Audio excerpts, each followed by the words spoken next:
Panik atakın arxasındakı əsas səbəb nədir?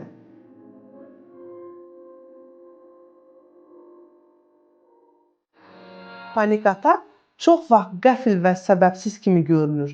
Amma əslində bu hal illərlə yığılan emosional yüklənmənin bədəndəki ifadəsidir. İnsan uzun müddətli danışmadığı qorxuları, ifadə etmədiyi hissləri və basdırdığı travmaları içində saxladıqca sinir sistemi bu yükü idarə edə bilmir. Zamanla beyin artıq bu vəziyyəti təhlükə kimi qəbul edir və bədənə təhlükə var siqnalı göndərir. Amma burada əsas məqam budur ki, bu təhlükə xarici deyil, daxili emosional yüklənmənin nəticəsidir. Və nəticədə ürək döyüntüsü artır, nəfəs daralır, real olmayan ölüm və ya nəzarəti itirmə qorxusu yaranır.